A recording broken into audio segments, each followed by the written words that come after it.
I am joined now by Congressman Tom Cole, Republican from the state of Oklahoma and a member of the Budget Committee. Congressman, is the crisis averted now that the demand for funding for this border wall is off the table? Do you think we've cleared the government shutdown? I think we have. I don't think this is the only issue. Obviously, we're talking about $1 trillion bill, so there's quite a few differences between the two parties or individual factions within both those parties. But at the end of the day, appropriators are pretty good at working out these differences if they're left to their own devices and you don't have a lot of extraneous demands. And it looks like in this case, that's going to be how the process works. So a little bit of luck, we'll make it by the 28th. If not, we'll have a very short-term extension and then finish up work no later than the next week, I would hope. Well, if not this week, staying on the wall, let's push to September. The president, via Twitter, made it clear this morning he hasn't changed his position. It's not just Democrats who oppose it. There's a number of Republicans, some in those border states, who do not support this wall. Now, the wall specifically, not necessarily heightened security and improving that, but structurally building a wall, a $20 billion wall. Are you going to support the U.S. funding that wall? I certainly support enhanced border security. Look, and barriers, physical barriers, are part of that. We have hundreds of miles of them now. So I'll wait and see what General Kelly recommends. I've got a great deal of confidence in him, but I think more money on the border is a good thing. And frankly, the president to be commended. I mean, illegal immigration across that border is down about 65%. That's because I think people on the other side take him very seriously when it comes to this issue. Sir, it's not down 65% since the president was inaugurated. That's not correct. Actually, it is correct.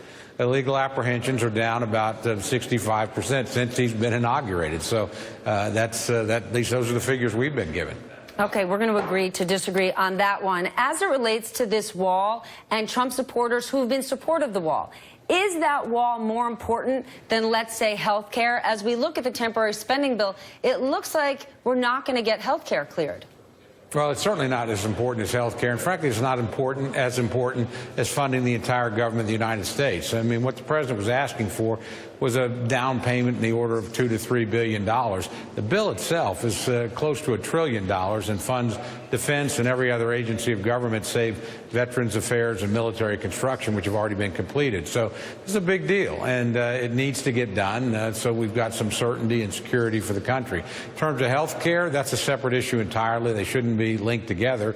I think we've made some progress over the break, but how much remains to be seen. Most of us that were not part of the negotiation haven't seen what the various parties that were involved in it have actually agreed to. So until you see that, I think it's pretty premature to say you got a deal.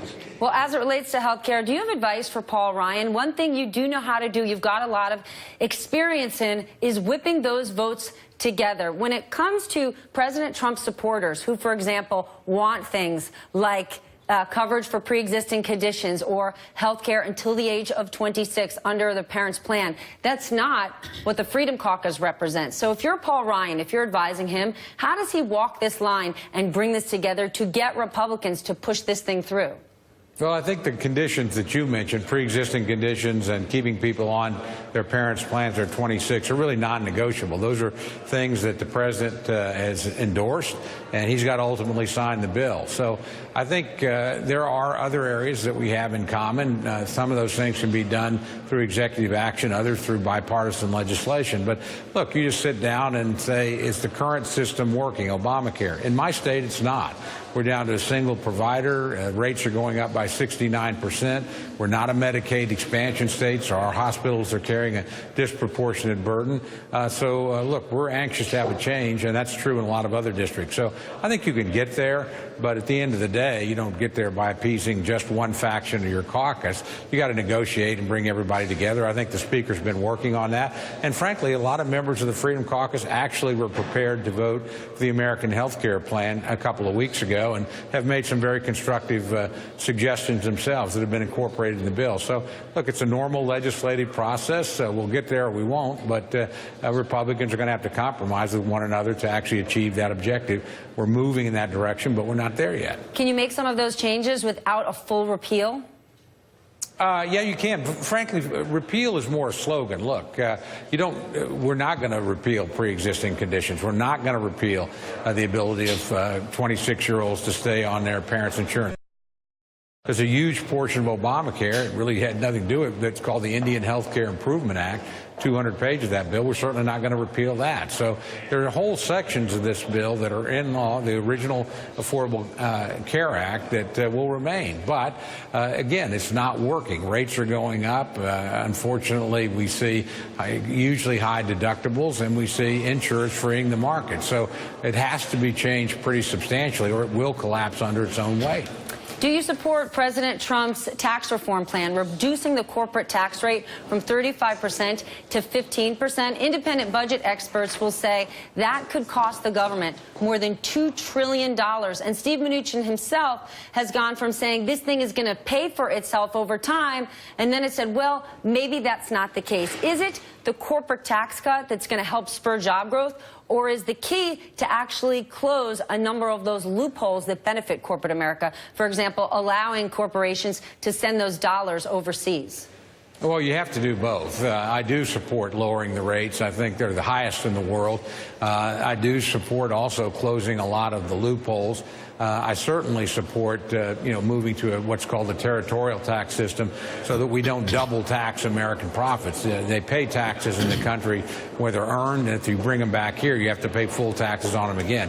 That simply doesn't work and encourages people to keep money overseas that could be brought home and used productively here. So, look, I think the president knows an awful lot about taxes and has been a very successful business person. So I think when we finally see the plan, I suspect it'll be something I can support. But again, it's going to have to go through the legislative process, and there'll be other members that have different ideas. I actually think this is something you could get some bipartisan support on, and I hope it's worked in that way. Can you do that without President Trump releasing his taxes? One of the concerns is not necessarily there's anything nefarious in there, but in terms of closing loopholes, his background is in real estate development. That industry benefits from many, many extraordinary loopholes. There is concern that the president will look to create reform that would directly benefit himself. And, any way you look at it, whether it's the State Department promoting Mar-a-Lago on their website or a number of other issues around the president not fully divesting himself from his businesses, leaves some concerned about moving forward on tax reform, not knowing what his motivations are. Well, look, I always assume anybody's motivations are good. I certainly did with President Obama, even when I disagreed with him. I certainly do in this case. I think to conflate tax reform with whether or not the president chooses to release his tax return, something he's not legally required to do. He does release a full financial statement every year. Anybody in office does. So we have a pretty good idea of what his holdings are and what his assets are. I think those things really honestly don't have much to do with one another. I don't think serious debate over tax reform for the American people ought to revolve around what one person pays or doesn't pay in taxes. Well, that one person does control a lot. Then before we go, just in terms of spirit, country before self, why do you think the State Department was promoting Mar-a-Lago? Why was Vice President Pence continuing to call it overseas the White House of the South? It's not. Well, again, I don't know. I haven't seen that. I'll take you at your word. But certainly inappropriate to promote any one business. Though it is pretty evident that the president, when he's away from the White House, spends a lot of time there.